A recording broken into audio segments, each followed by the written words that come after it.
Usa ka pagtuo, usa ka tingog, usa ka katawhan.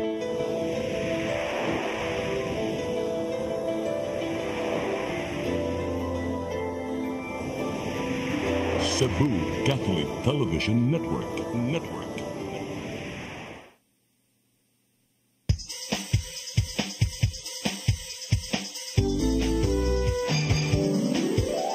Hello Cebu, maayong buntag, nagsuntaan kahayag, nga nagsugid sa matuod, nadagan sa panghitabo. Hello Cebu, maayong buntag Pinoy.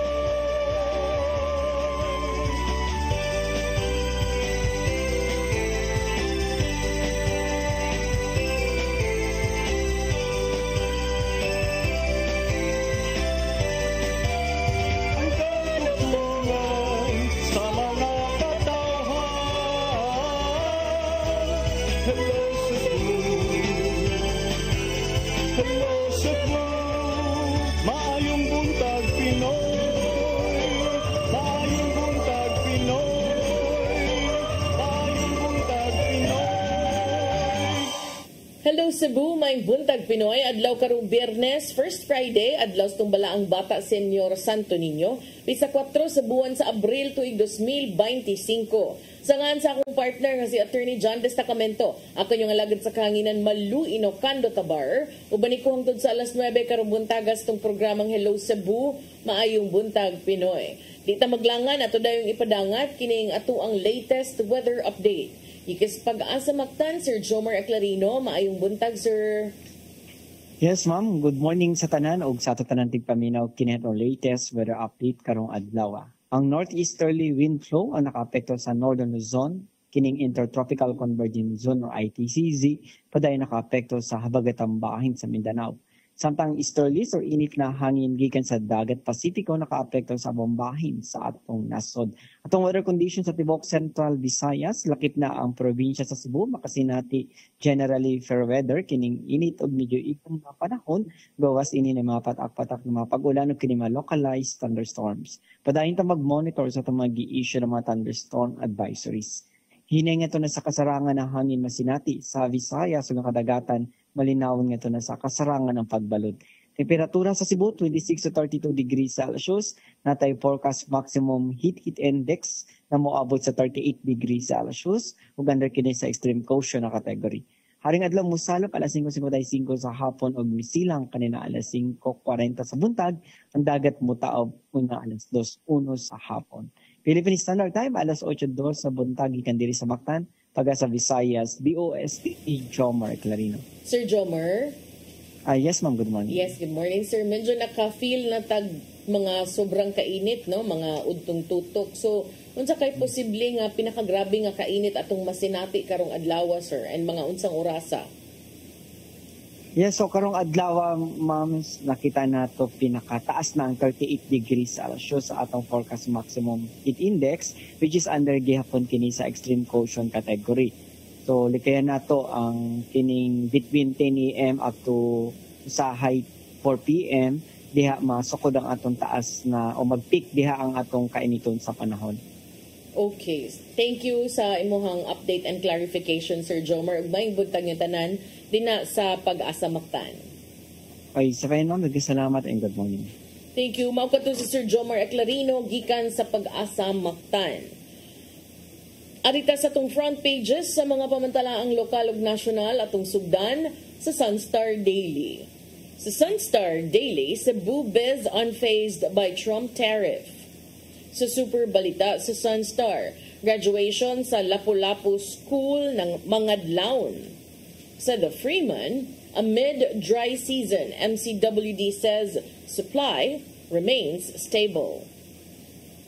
Sa Banat News, sa The Freeman, vlogger ni Dinay nga nangulata, mato ni Boy Tapang, away ra sa manag kapuyo. Sa Philippine Daily Inquirer, China arrests 3 Pinoys suspected of spying. Sa Philippine Star, Trump slaps 17% tariff on Philippine exports to the United States. Sa Manila Bulletin, U.S. imposes 17% tariff on Philippine products. Ug sa Tempo, Russian vlogger arrested in BGC. Magatong front pages sa mga pamantalaang lokal ug nasyonal. Sa mong pagbalik amo ipadangat kaninyo mga balita nga nahipo sa itong kaubanan sa CCTN News and Public Affairs team. Please stand by. Hello Cebu, maayong buntag Pinoy, maayong buntag Pinoy, maayong buntag Pinoy. Discover the beauty of the Philippines.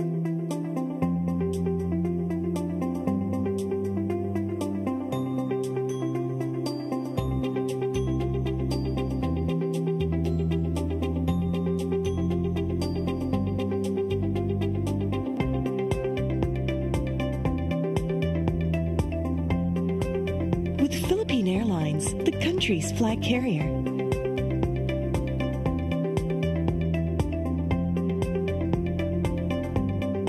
The airline that lets you feel the warmth of the nation.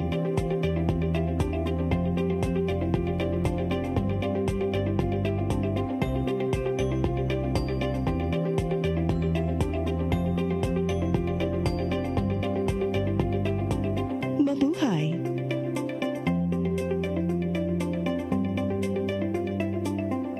Kaiba sa mga politiko, matagal nang ginagawa ni Ariel Querubin ang ipaglaban tayo. Kahit sariling buhay inaalay. Ngayon, iba ang laban. Pero tuloy ang misyon ni Ariel Querubin, ang ipaglaban tayo. Kung medalya ang sukatan at hindi pera, si Ariel Querubin ang ating bayani na karapat-dapat sa Senado. Pag may Ariel Querubin sa Senado, may bayani tayo sigurado.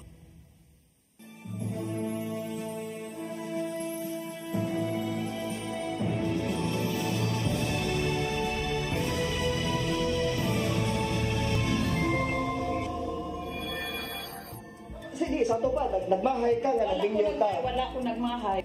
You want to eat now, madam? Where did you get this? Where? Madam! Sir, give me this one, madam! Let go, Tawa! No, madam, please! Please, I'm ready, madam!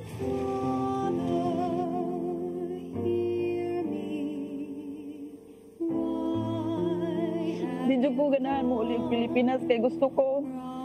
Mangita dyan trabaho na rin tabangan ako ninyo.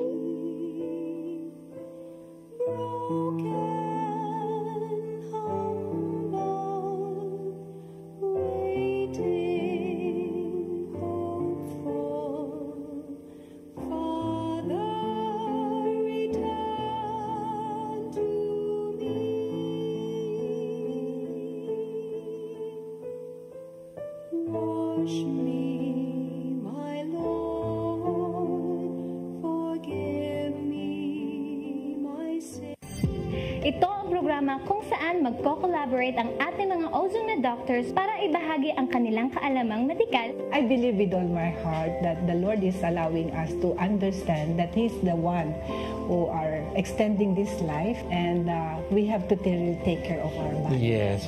Matag episode, among ipaambit ninyo ang mga healing testimonies. Every day, pag gising mo, iisip ko kung ilang taon na lang yung itatagal ko, yung ganun.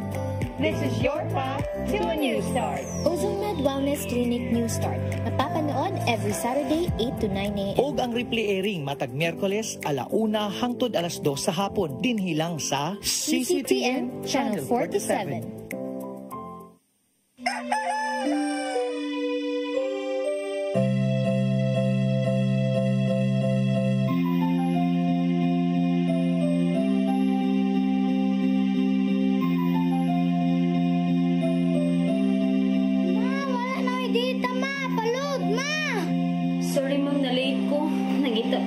Para internet sa kong anak, ma'am. Ay, wala na yung problema. Sinisibo! Sinisibo! Sinisibo! For your internet connection And for the signal of your cable TV. so fast and straight, that transmission to your phone. Sinisibo!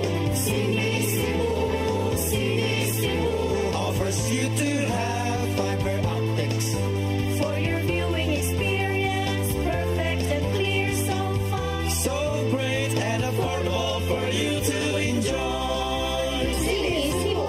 Cine Cebu Television Network Incorporated offers fiber to the home broadband internet bundled with fiber to the home cable TV connection.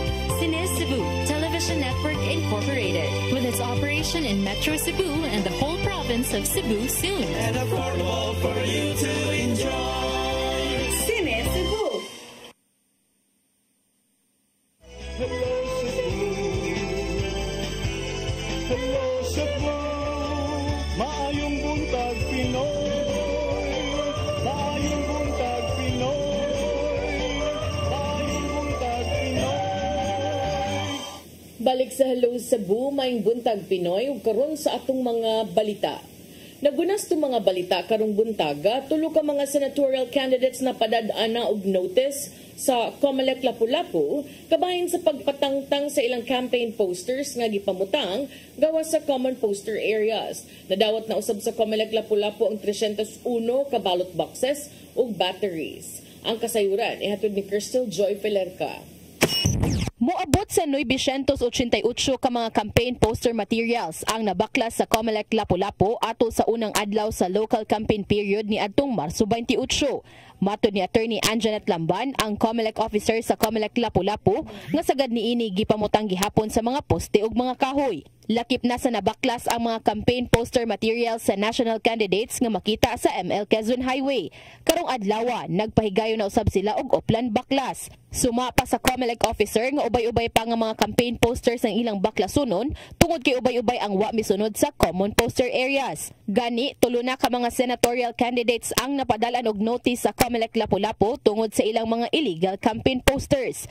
Matod ni Attorney Lamban nga kung dili sila mopatuo sa unang notice nga ipatangtang ang mga campaign posters, padala na usab sila og ikaduhang notice. Kung wa gihapoy aksyon, mobuhat na og tukmang lakang ang Comelec. Kung hindi nila tangtangon, well, i-notify na ko sila again nga naa pa how come mawala gitangtang naa pa man ang pabilin. So that's the time that the office we're going to file a complaint against that candidate for disqualification. So second time, di ba na? Yes. Dili aksyonan, mo file may disqualification on the ground that violation. Samtang sa laing bahin, nadawat na usab sa Comelec Lapu-Lapu ni adtong Marso 31 ang 301 ka mga ballot boxes o mga batteries sa automated counting machines nga gamiton karong Mayo 12. Ang gigamit nga ballot box sa roadshow mooy ika-302. Nibutyag si Attorney Lamban nga aduna pa sila gipaabot nga mga election paraphernalia. Will paabot ta sa uban nga mga paraphernalias sa nga gamiton for the FTS kay mag-una man tag FTS, so na siya dito ang manual nga election return. Crystal Joy Pelerca, CCTN News. Sa laing bahin, mga barangay sa dagkong syudad giauhag sa Office of Civil Defense kon OCD-7 nga pangandaman ang kusog nga linog. Kinihuman sa magnitude 7.7 nga linog nga miigo didto sa Myanmar. Ang kasayuran ihatod ni Gia Navarro.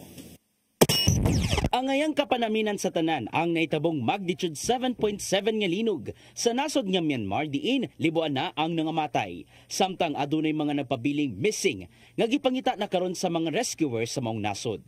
Nakita sa Office of Civil Defense 7 nga kinahanglan na mapangandaman ang pagresponde kung ugaling masubli pa ang kusog nga linog dinhi sa rehiyon. Matud sa acting chief sa ilang DRRM division nga si Engineer Verneil Balaba nga kinahanglang mas mapangandaman ang mga barangay sa mga dagkong syudad ang pag-igo sa susamang gikusgon sa linog. Sanglit apil man sa responsibilidad sa mga local DRRMOs ang pagsiguro nga maluwas ang mga residente sa matag kabalaya.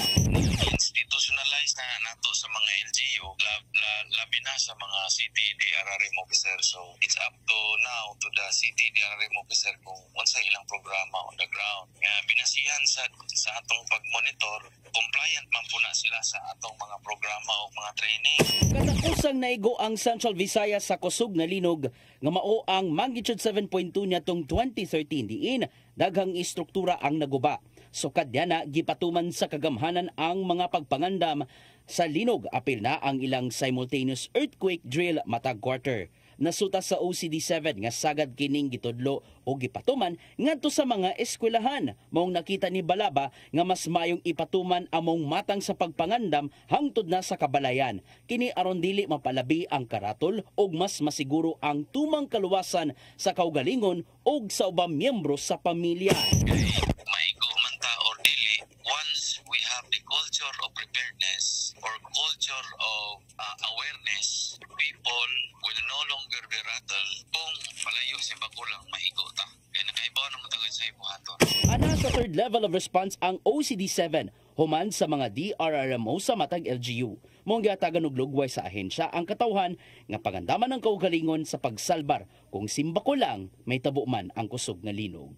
Gian Navarro, CCTN News. Sa dugang balita, ikaduhang adlaw sa Senate hearing kabahin sa pagkasikop kang kanhi Presidente Rodrigo Duterte, halos giingong nagmingaw tungod kay wa manambong ang mga gidapit nga resource persons. Committee Chair nga si Senador Amy Marcos nagtuong adunay cover-up nga nahitabo. Mga detalye sa report ni Mary Rose Sagarino. Sa ikaduhang adlaw sa investigasyon sa Senado bahin sa pagkasikop kang kanhi Presidente Rodrigo Duterte, halos nagmingaw na ang palibot. Wala ni tambong ni anang panahuna ang mga opisyal gikan sa Executive Department tungod sa executive privilege nga giluwatan ni Executive Secretary Lucas Bersamin. Daan ang gikumpirmar ni Senador Amy Marcos nga dili makatambong ang maong mga opisyal sa gikatakdang hearing aron unta pagtubag sa mga pangutana bahin sa pagdakop kang Duterte ngadto sa International Criminal Court. Tungod niini wala gikalipay ni Senador Marcos ang pag-absent sa mga cabinet officials bisan pa man og gitahod nila ang executive privilege. Pero ibibigay ko muna ang marami, sabi papakontempt, paano tayo magpapakontempt, walang tao sa kwarto na iko-contempt, paano tayo magsasampina, hindi pa napipirmahan at na ibibigay sa mga nauuko. Nanambong ni anang panahuna ang mga sakop gikan sa Securities and Exchange Commission o akademya. Duda hinuon sa presidential sister nga posibleng adunay cover-up nga nahitabo tungod sa kakuwang sa mga resource persons aron pagsuta sa nahimong pagdakop kang Duterte ni atong Marso 11. Kung ang sigaw ng taong bayan para kay dating Pangulo, Presidente Duterte, ay bring him home, ang sigaw ko naman sa ehekutibo, bring them here sa Senado para may testigo tayo at maliwanagan ang mga tao. Napakarami pong tanong. Samtang nagpakita na sa labing unang higayon si Senator Ronald Bato de la Rosa sukad sa pagkasikop kang Duterte sa ICC dinhi sa Pilipinas. Napaglantawan niya nga tungod sa maong panghitabo adunay constitutional crisis.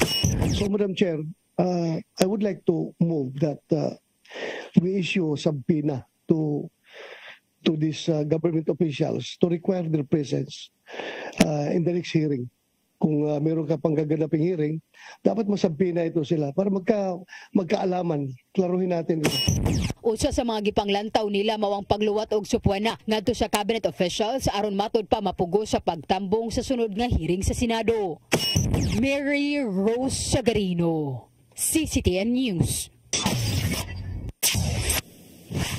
Sa laing bahin inilang content creator nga si Boy Tapang gipadakop sa kapulisan human gituohang nanapat siyang kapikas. Pitambag hinuon ang Cebu PNP ngadto sa mga magtiayon nga likayan ang init nga panaglalis aron dili mapareha sa gidangatan sa dinakpan.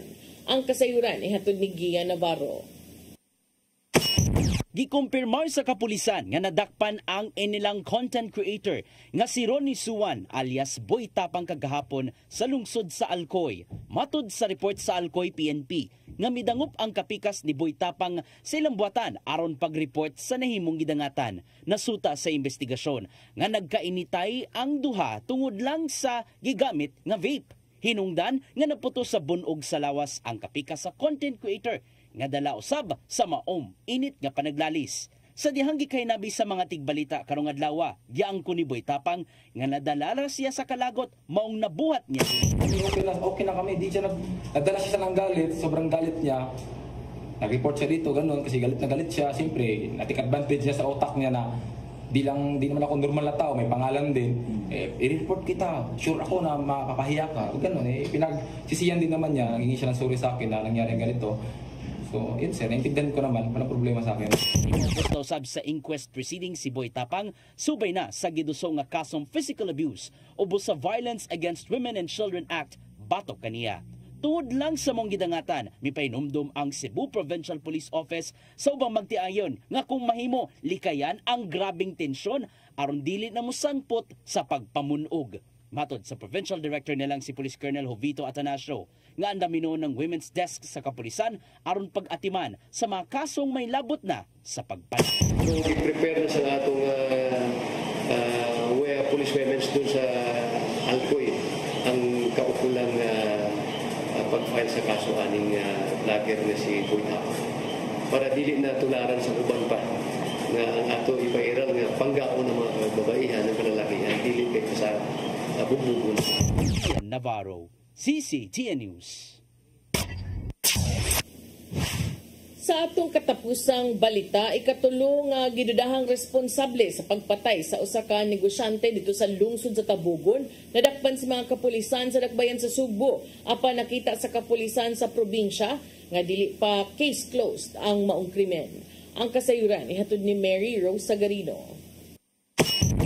Nadakpa na sa mga sakop sa kapulisan ang ikatulo sa gidudahang sospek sa pagpusil patay sa usa ka negosyante sa lungsod sa Tabugon. Giila kini sa mga otoridad nga si Jovan Gasalatan, 23 anyos, og nagpuyo sa City of Viking, Barangay Mambaling, syudad sa Sugbo. Si Gasalatan mawang gitudlo nga gunman nga dukan Junicio Dosdos Jr. niadtong Marso 31 sa Barangay Ilihan sa lungsod sa Tabugon. Samtang una nang nadakpan ang laing duha ka mga responsable sa maong pagpamusil diin ni anang panahuna, nagdrive sila sa sakyanan. Apan nakita sa Cebu Police Provincial Office nga dili pa makonsiderar nga case closed ang maong pagpamanhig. Matod ni CPPO Director Colonel Jovito Atanasio nga gipangita pa nila ang middleman nga posibleng utok usab sa maong krimen.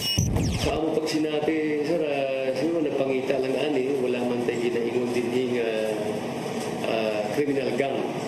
Kaya prior is wala tayong criminal gang. So, ba't makaingon kita nga kini sila is the gun for hire? Wala usab matataw sa kapulisan kung unsa man ang motibo sa maong pagpang-ambush tungod kay padayong gi-verify ang mga pamahayag gikan sa mga dinakpan. Hinuon gipailaw pa nila ang investigasyon sa mga otoridad pinaagi sa mga nakuhang CCTV footage dool sa nahitabong krimen. Sir, kung anong development sa motibo ni ini amo dahil ipaabot kita ninyo para at least nato sa taong bayan unsa man klaseng motibo, unsa man klaseng higayon nga krimen amo yun acting swiftly na maresolba o ang direksyon na ako din sa amo mga operatiba o sa mga chief of police nato sa Sitbit lungsod o syudad, city municipal police stations nga sila mahingpiton o hugot yun nga matidud-anon sa ilang serbisyo. Gikustudiya una sa Tabugon PNP ang maong dinakpan dungan sa pagduso na sa kasong murder batok kaniya. Mary Rose Sagarino, CCTN News. Mga katong mga balita nga nahipo sa tong kaubanan sa CCTN News and Public Affairs Team. Inyo katong nakita kagahapon sa atong mga balita sa Sayri 47. Karon na pamtegamayng oras aray sa tas tong paghisgot-hisgot o sa lang ka topics di pa ta mo break. Duna karoy ni gawas nga report sa The Freeman nga usa ka petisyon ang gisangat nagtinguha kini nga ma-disqualify si incumbent Cebu City Councilor Joel Garganera sa pagdagan sa 2025 midterm elections tungod sa pag-ingon nga kini nakalapas na sa iyang tulo ka termino nga mo'y limit nga gilatid sa 1987 Constitution. Ang maong kaso o maong petisyon gisangat ni Casimero Mahilom ngadto sa Commission on Elections pinaagi sa Cebu City Office ni adtong milabayng adlaw April 1, 2025. Usa ka kopya sa dokumento gipadasab ngadto sa media o gipakita niini ang basihan sa pagpasaka sa kaso o sa pagpasaka sa disqualification. Pero nganong karon pa man nino nga taud-taud na siya ni file? Anyway, base sa mga petisyon, si Garganera matud pa has blatantly disregarded the 3-term limit pinagi sa pagpasaka sa iyahang or pagduso sa iyang Certificate of Candidacy kung COC niya itong Oktubre 8 tuig 2024 ubos sa Partido Kusog for a fourth consecutive term as councilor for the North District. Ang maong reklamo ni Tumbok na ang kining maong laka nga gihimo ni Garganera nakalapas sa constitutional mandate nga nagdili sa mga opisyal sa pagserbisyo og kapin tulo ka termino. Si Garganera kinumduman nagsilbi kining barangay kapitan sa barangay Tinago. So wa pa siya nahimong konsehal sa Dakbayan. Una niyang gihuptan ang maong posisyon sa pagkakonsehal sa Dakbayan sa Subo niadtong Mayo 13 tuig 2019 ubos sa Partido Demokratiko Pilipino kon PDP laban og nahimo siyang ikanapo sa maong mga kandidato. Apan tungod sa disqualification ni kanhi konsehal si Sinio Andales ug kanhi konsehal Alvin Arcilla kinsa 5th and 6th tungod sa ilahang kaugalingon nga 3-term limit violation, si Garganera na proklamar isip ikawalo nga Cebu City Councilor alang sa Norte Distrito. Nakumpleto niya ang iyang termino from 2019 to 2022 and sought re-election nilansar pagbalik og nakadaog for a third term niadtong May 9, 2022 elections. Ang maong petition for disqualification nagpakita nga bisan pa magdakumpleto na niya ang tulo ka magkasunod nga termino, nisangat gihapon si Garganera sa iyang kandidatura alang sa May 12, 2025 elections.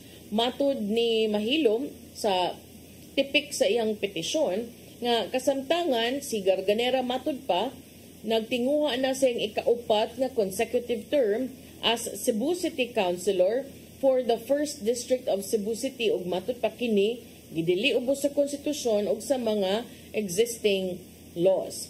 Ang petitioner si Mahilom ni Tumbok nga ang pagtugot kang Garganera sa pagpapili og posibleng makadaog mao ni ang gitawag niya effective circumvention of the constitutional restriction. Samtang ang petisyon ni Mahilom dili lamang ni nagtinguha nga i-disqualify si Garganera sa pagpapili but lakip na ang nullification sa iyahang eleksyon kung siya makadaog. Samtang gi-acknowledge ni Mahilom ang potential nga mga pangutana regarding whether Garganera fully served his first term from 2019 to 2022, ang petisyon nagtumbok nga he is deemed to have done so, making him subject to the 3-term limit rule. Base sa petisyon, kinimatud pa warrants the application of the 3-term limit rule. Sa diyang gipangutana sa iyang habig, si Konsehal Joel Garganera ni luwat og pamahayag ug miingon nga siya wa pa makadawat og bisan unsa nga formal nga pahibaw gikan sa Commission on Elections apan iyang gipaniguro nga ang iyang legal team mo review sa maong petisyon kung madawat na nila ang kopya niini. Sa iyang pamahayag ningon si Garganera, but I am confident that I remain qualified to run. There is no doubt about this on my end. Wala tay angay ikabalaka ani peace. Napay peace. Okay. So muna pamahayag ni Konsehal Joel Garganera. Kung unsay padulungan ani, magdepende na unya ani sad sa tubag sa iyang mga abogado kung madawat na nila ang kopya sa iyahang petisyon nga for disqualification nga gipasaka ngadto kaniya. So ato ning huwato no ang ihapong tubag sa iyang legal team kabahin ini kay I think murag ilang i-apply ani is the same defense nga gigamit no nilang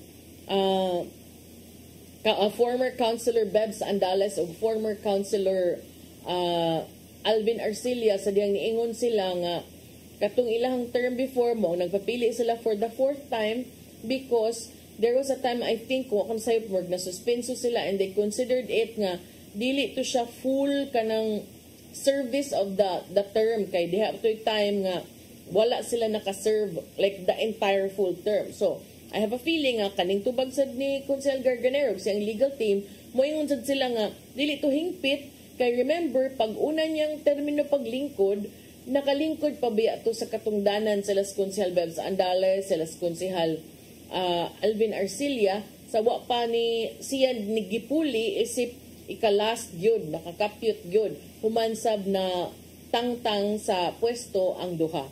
So ato nang Kung ano na, ito nang i-monitor, gato sang atangan kung unsa sad ang tubag sa iyang legal team kabahin ani. So mubalik tarong taud-taud human sa pipila ka pahinumdum, please stand by. Hello Cebu, maayong buntag Pinoy, maayong buntag Pinoy, maayong buntag Pinoy. Discover the beauty of the Philippines.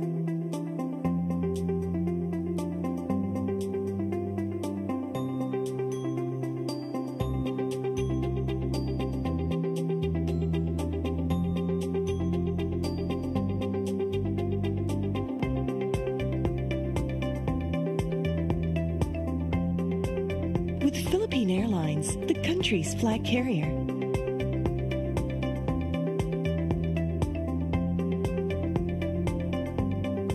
The airline that lets you feel the warmth of the nation.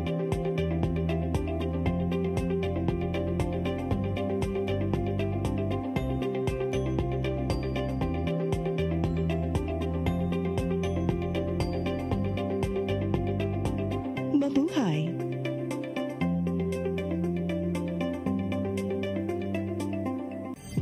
Ito ang programa kung saan magko-collaborate ang ating mga ozone na doctors para ibahagi ang kanilang kaalamang medikal. I believe with all my heart that the Lord is allowing us to understand that He's the one who are extending this life, and we have to take care of our body. Yes. Matag episode, among ipaambit ninyo ang mga healing testimonies. Every day, pag gising mo, iisip ko kung ilang taon na lang yung itatagal ko, yung ganun. This is your path to a new start. OzoneMed Wellness Clinic New Start. Napapanood every Saturday, 8 to 9 a.m. Og ang replay airing matag Miyerkules, 1:00 hangtod 2:00 sa hapon. Dinhilang sa CCTN Channel 47.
Para internet sa kong anak, ma'am. Ay, wala na yung problema. Pag sinisip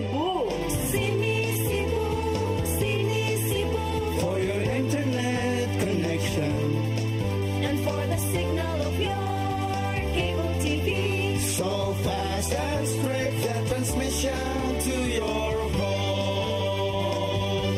Cine Cebu. Cine Cebu.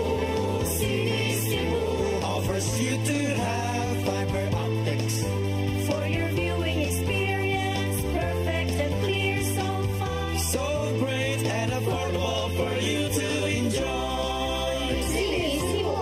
Cine Cebu Television Network Incorporated offers fiber to the home broadband internet bundled with fiber to the home cable TV connection. Cine Cebu Television Network Incorporated with its operation in Metro Cebu and the whole province of Cebu soon. And affordable for you to enjoy. Cine Cebu.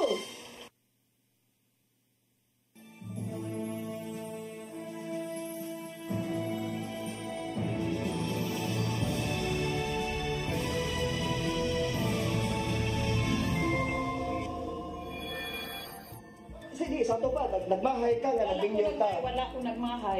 You want to eat now, madam? Where did you get this? Where? Madam!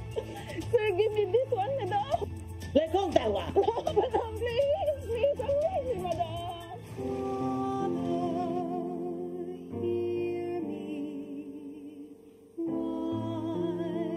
Di ko ganahan mo ulit Pilipinas kay gusto ko. Mangita dyan kong trabaho na rin tabangan ako ninyo.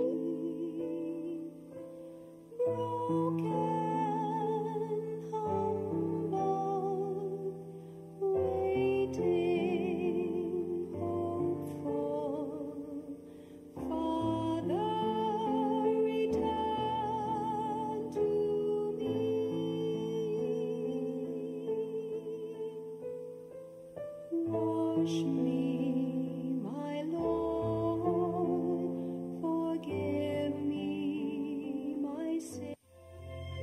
Ang kinabuhi, puno sa hagit. Sugpil na ka, Dria! Ay, paginalte! Nagdita ka! Puno sa pangutana. Bata pa gani ka kayo? Nagpuyab-puyab na ka? Kinsa man ang mga sakitin ako din ay karoon na kinsa! Kung si buti mo'y pasabot na di. Puno sa luha. Magpili pa. Ako nga imong anak o kanay imong mga babae. Kasuko. Ano pa? Ano itang ka ni Papa? Apan bisan mangit-ngit pa ang imong kalibutan, aduna pa'y nagpahiping kahayag. Aduna ka pa'y kasumbungan.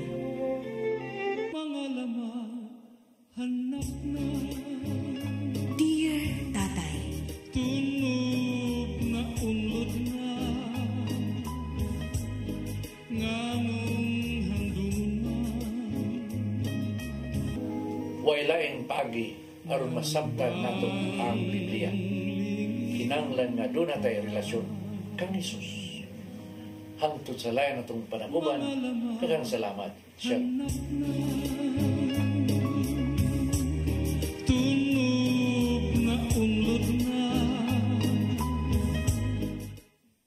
Hello Cebu,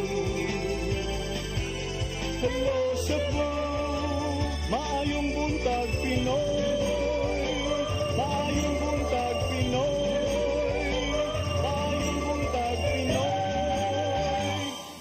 Balik sa Hello Cebu, may buntag Pinoy ug karon sa atong dugang paghisgot-hisgot. Ato sa unahon kini nga akong nakit-an nga kanang kanumdum mo atong Kerwin Espinosa katong drug lord nga gidakop gani kaniadto karon ang title niya ex-drug lord na unya nagpapili na ni siya nilansar na ni kay kanumduman di ba iyang papa mayor man sadto sa ilahang dapit. So karon si Roland Kerwin Espinosa kitsa kaniadto panahon sa panahon sa administrasyon sa kanhi presidente nga si Rodrigo Duterte gitumbok nga usa sa mga labing dako nga drug lord sa Eastern Visayas karon miluwat og pamahayag ug siya niingon nga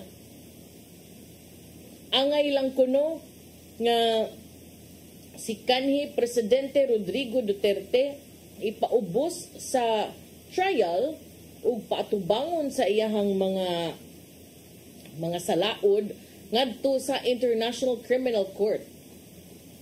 Kasi ang pamahayag ato sa usa ka press conference dito sa lungsod sa Albuera, Leyte sa dihang siya nagsugod sa ihang kampanya pagkamayor ni adtong Marso 30. Si Espinosa niingon nga he had it coming. He is a lawyer and a prosecutor. He challenged the ICC to come to the country and arrest him. Kaniyang gisulti dal na ba ni audio dal pwede nato ipadungog. Para sa kalaman ha, hindi ako against sa dating Pangulong Duterte. No? Sa kanyang sarili, alam na niya ang mangyari tungkol sa ICC na yan. Alam na niya kasi abogado siya, naging fiscal pa. Marami siyang inamin na mga patayan sa Pilipinas. At hinamon niya ang ICC na nasaan na daw, ba't hindi pa daw siya pinuntahan. Baka na raw mamatay na lang siya at wala pang nangyari na pagpunta ng ICC sa ating bansa.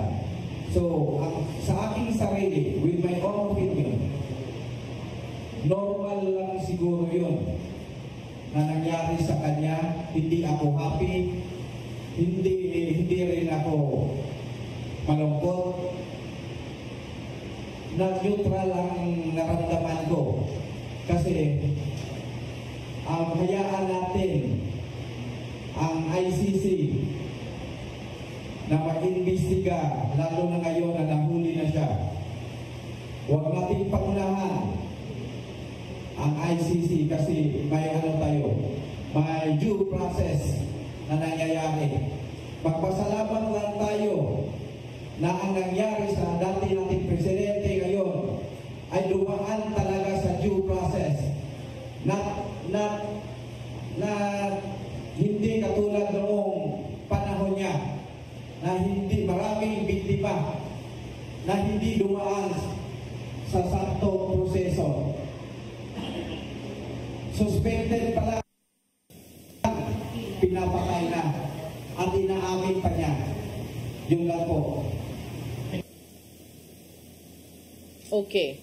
So, mauto no ang tipik sa pamahayag ni ex-drug lord, kay ex-drug lord magibutang din sa pamantalaan, o niya karon mapapili pagka-mayor. Matod pa niya nga ang kanhi presidente kuno gipaagi ni ang pagkasikop sa due process. Dili kuno matud pa atul sa ang panahon sa dihang matud pa niya daghang biktima wa nakadawat sa tukma o tinarong nga legal nga mga pamaagi, kay ang uban matud pa gipangpatay base lang sa mga pagduda o giangkon pagayod. Niadtong Oktubre sa malibang tuig, si Kerwin niingon nga siya usa ka libo ka porsyento o 1,000% andam nga motestigos ngadto sa ICC sa ilang investigasyon kabahin sa drug war sa kanhi administrasyon o sa milabay nga administrasyon, diin base sa datos ngingong niresulta kini sa kapin 6,000 ka mga kamatayon. Kanamduman ang amahan ni Kerwin nga si Rolando, kanhi mayor sa Albuera, gipusil patay ni atong Nobyembre 5 tuig 2016 tungod sa giingong pagsuway og engage ni sukol nanlaban sa mga operatiba sa Criminal Investigation and Detection Group sa usa ka shootout, samtang kini gipreso tungod sa kasong naglambigit sa drugas dito sa Sub-Provincial Jail sa Baybay City, Leyte. Si Rolando Espinosa magingong usa sa mga mayor nga gitumbok sa illegal drug trade sa kanhi presidente. Sa pa siya namatay, ang kanhi mayor nga si Rolando, papa ni Kerwin, ni surrender nga to sa PNP ug niangkon nga siya ug iyang anak nga si Kerwin had been manufacturing and trafficking shabu from their base in Albuera. Si Kerwin nasikop sa mga otoridad sa Abu Dhabi, United Arab Emirates ni adtong Oktubre 17 tuig 2016 ug gideport ngadto sa Manila human ang usa ka buwan. Gipasakaan siyang kaso sa korte tungod siyang kalambigitan sa illegal nga drugas. Apan Ang mga kasong gipasaka bato kaniya gidismiss sa RTC sa mga RTC sa Makati, Manila ug Baybay City sa Leyte tungod matud pa sa kakuwang sa ebidensya. Si Kerwin gibuhian ni atong Disyembre tuig 2023 apan nag-atubang gihapon kinig money laundering case didto sa Pasay City ug duha ka kaso usab for illegal drugs and firearms nga ang Court of Appeals mibukas pagbalik didto sa kauluhan. Si Kerwin kinsa mapapili pagkamayor sa Albuera, Leyte with addressing the proliferation of illegal drugs as its primary campaign platform. May dismiss sa mga panawagan sa mga supporter ni Duterte to bring the former president back to the country. So, kaniadto, niangko niyang papa nga nang maligya sila, naghimo sila, nang maligya sila drugas. Nya karon sa iyang pagpapili pagkamayor, si Kerwin niingon na nga ang iyang primary campaign platform mao ang pag-address sa pagkuyanap sa ginadiling drugas. Nya sa diyang giingnan nga paulion ang president, ang kanhi presidente, ang tubag ni Kerwin nga nagud kunong kinahanglan pang ibalik. Kaniadto iya manggihagit ang ICC nga arian ako. Pero karon nausab na kuno ang istorya. So kani ambot unsa kay gama ni nasa kay moatbang aning Kerwin diha.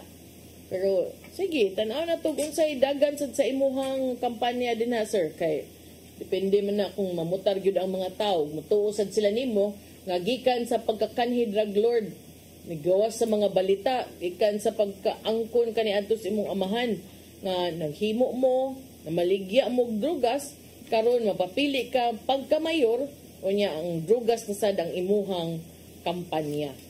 So tarungan ninyong pili, kamoy mag-igo. Are you still willing to give second chances? And is that advisable? It's up to you kay ang lungsod mo'y maghukom. Samtang sa laing bahin, arita sa dugang mga balita, balik na diri sa Cebu. Diri sa tuas dakbayan sa Sugbo. Kinsa may mahiligog sabong diha. Kinsa may ganahan og kanang derby-derby diha.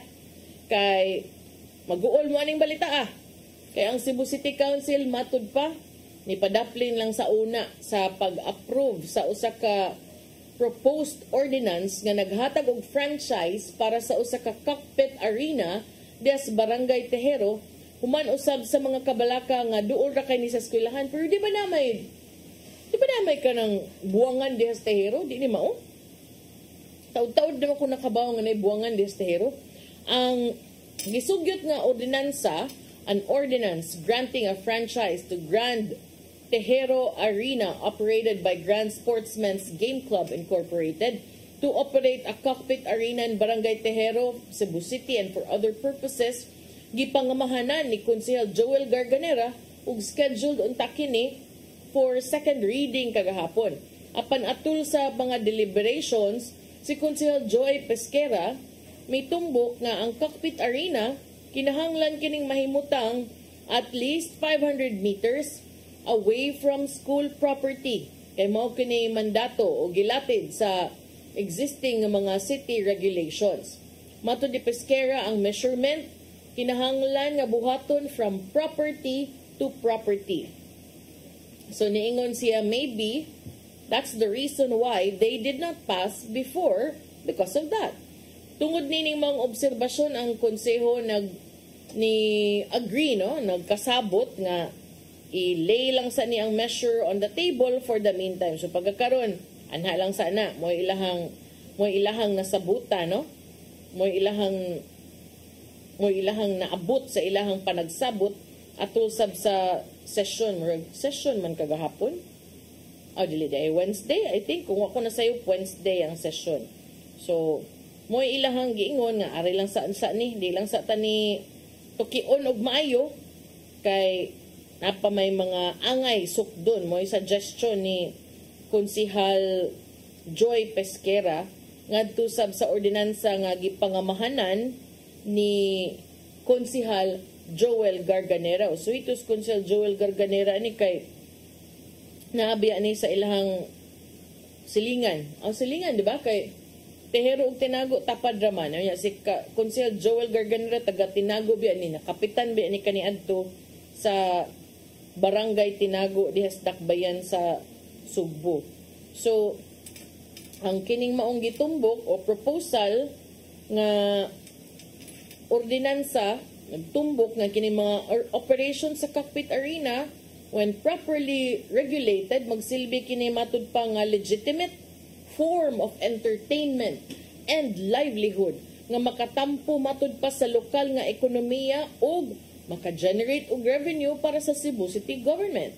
Tumbok usab nini nga ang maong mga operasyon angay nga mutuman sa Cebu City Ordinance number 1447 nga nag-regulate sa establishment and operation of cockpits in the city. Section 3 sa mga ordinansa nag-specify usab nga upat lang ka cockpit arenas ang gitugutan sa dakbayan sa Sugbo, duha niini sa Norte Distrito ug duha niini sa South District. Ang Grand Sportsman's Game Club Incorporated, owner and operator sa Grand Tejero Arena, ni-apply for a franchise to legally operate a cockpit arena in Barangay Tejero ug kasamtangan ang bugtong otorisado nga cockpit arena sa Norte Distrito anaa sa Barangay Agsungot. Mao gyud lagi ni kaning naa din nga complex no sa Tejero. So dili pa day ni sila authorized. Sige lagi ni kuan. Sige lagi ni sabong diha. Sige lagi ni derby di na ni authorized di ay unsa. So, ang allowed ra ay karon pa ko kabawaan niya nga ang allowed ra nga buwangan naa day sa Barangay Agsungot. So, kanang Tejero, sige din nag-operate din ni franchise. Matud pa sa ordinansa na ako no'y giduso nga ordinansa di pa ni-approve. Doon ako no'y panginahanglan nga iluhon ang Grand Tejero Arena og tugutan nga maka-operate og i-maintain as the second cockfighting arena in the North District of the City of Cebu. Kini ko nung proposed franchise makahatag sa operator sa katungod, pribilehiyo o authority nga mo-operate sa cockpit arena for a period of 25 years from the date of the approval of the ordinance. So, unsa ka na ang gigamit na ikaroon no? Samtang di wa pa sila franchise, sige man sila og buwang diha, sige man sila sabong diha, namgay panahon matraffic na dedapita kay daghag nagkuan, daghag nagderby. So, nag-wonder sad ko. Sige na patay gamayng kuan, gamayng oras Del, apasa lang ni Del. Ato gutong hisgutan si Boy Tapang. Kining vlogger nga si Ronnie Suwan, kanang known sa iyang social media name nga Boy Tapang, kay murag nakapiyansa naman na kantidad nga 3,000 pesos.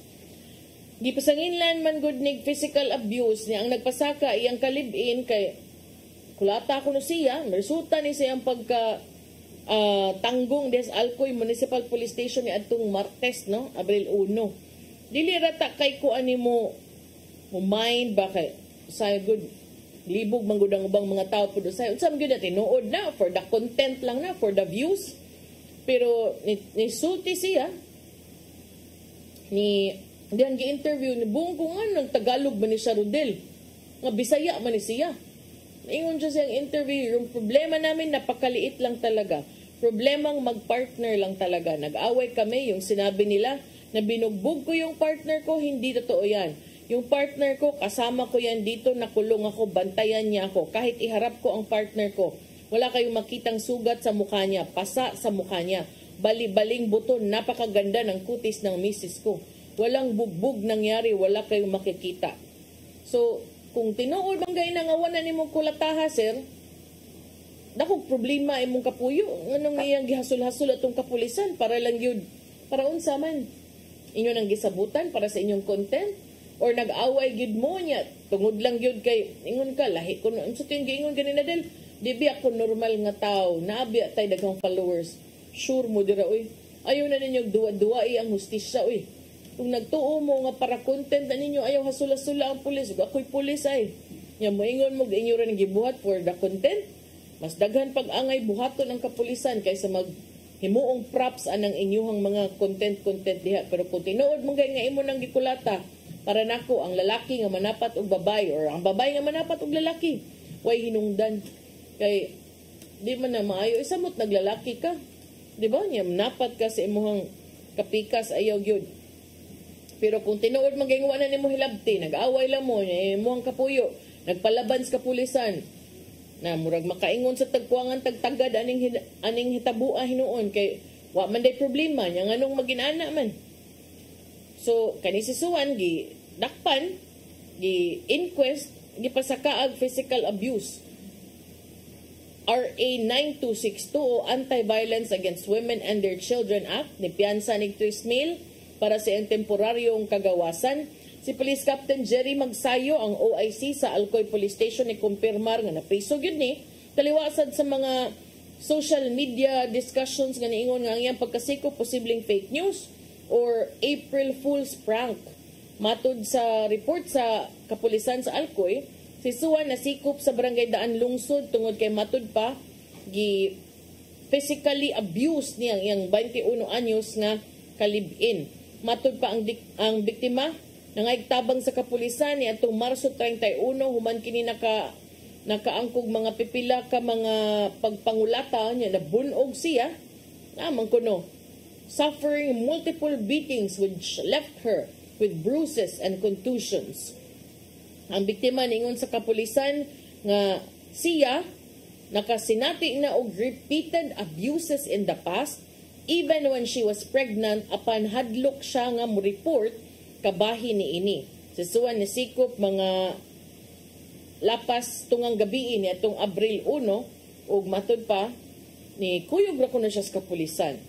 So kanang niingon si Suwan nga sali ako nang iyang kalib-in niingon sa kapulisan nga muuli na lang sila pana-file na ang kaso. So kung ako na ba ubang mga babae ba kanang namugod na cycle no of violence pero daghan kaig mga pamaagi sa korte ug sa kanang kapulisan nga pwede ninyong kadangpan kung an-aw ninyo kuan mo gidapatan mo kay mutuob ako na nga once madapatan ka pwede gid na magbalik-balik pwede gid na buhaton og balik-balik kay nagtuom gid sila nga kaya ra ni pasayloon ako ni mayro ba kay mudag paluiluoy so tan-aw na pero maunang uban man kuyaw na kag mga balita kay ang kanang mga uban sad nga tantong agwanta mabugto ang PC unsa na lay mahuna-hunaan. So para nako di ko mobilib bisag unsa pa ka kasikat kung manapat ka sa imong paris kung mangabit ka kung mamabay ka wa gyud kay hinungdan wag unsa man imong kasikat. So ayaw gyud ana hinaot unta nya kani mga babae ay sad mag-tolerate kay kasagaran sad maong magsigbalik-balik og ingon ana kay inyong sagong pasayloon pirme tungod sa mga bata, tungod kay dugay nakaimi. Liman ka atong giingon niya ultimo mabdo siya dapatan siya. So kana angay na i-monitor. Ayaw taon huwata nga ang bunog ninyo mo level up na. Di ni murag iPhone ha nga Pro Max. Ang inyong bunog unsa may sunod ana, unsa dunggab, unsa may sunod. So di ta maghuwat oy kay pagpanguyab taga buwak unya unsa may ending buwak sa patay. So ayaw gyud in town tolerate ka ng mga inaana nga mga binuhatan kung tinuod magayang na inaana nga nahitabo. Wala tay oras atong ipadangat ang giandam ni Tatay Dodong nga niyang pulong ug kinabuhi.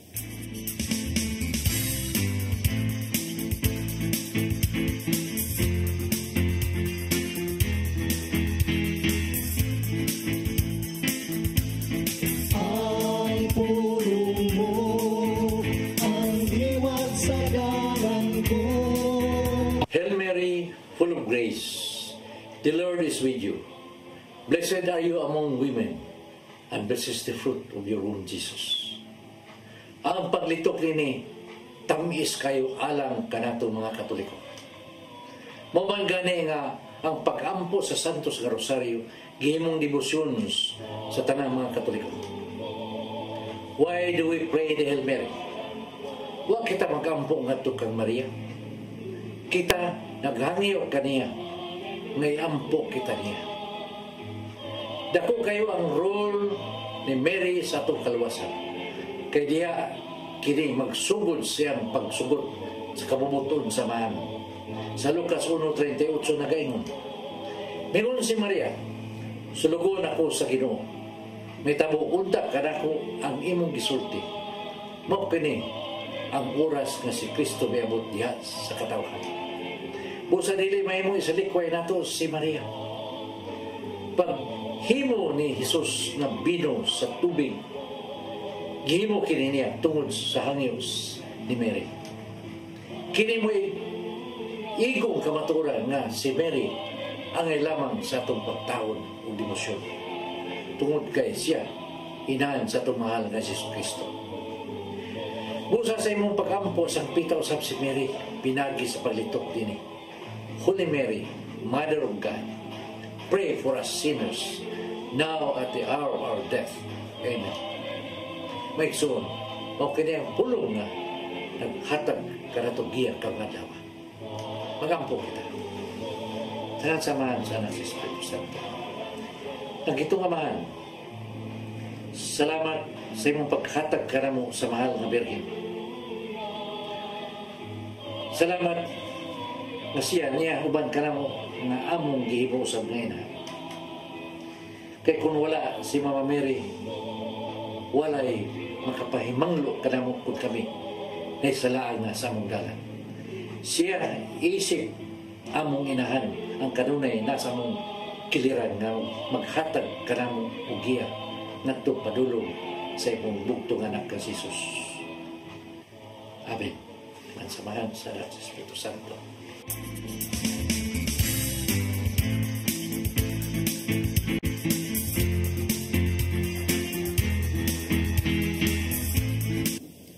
Pulong kinabuhi ni Tatay Dodong Lemsua may nagtapos sa itong tulumanon. Dagang salamat sa Philippine Airlines. Thank you very much, Archbishop Jose Palma. Nanay Dayanan, Tatay Dodong Lemsua, thank you. Sir Dennis Tabar, salamat. At mga kaubanan sa TOC, Sir Robert, Miss Inday, Sir Matmat, Miss Maybell, and Miss Joanne. Sa newsroom, Sir Michael, Sir Dal, Sir Raymond, Sir Bruce, ug diri sa studio, si Ferdy. Salamat sa iyong pagpakig-uban sa ngansa akong partner nga si Attorney John Destacamento, kanyang alagad sa kahanginan, Malu Inocando Tabar, wishing you all a blessed weekend. Ug magkita tayo balik karong Lunes atong programang Hello Cebu, mayong buntag Pinoy. God bless us all.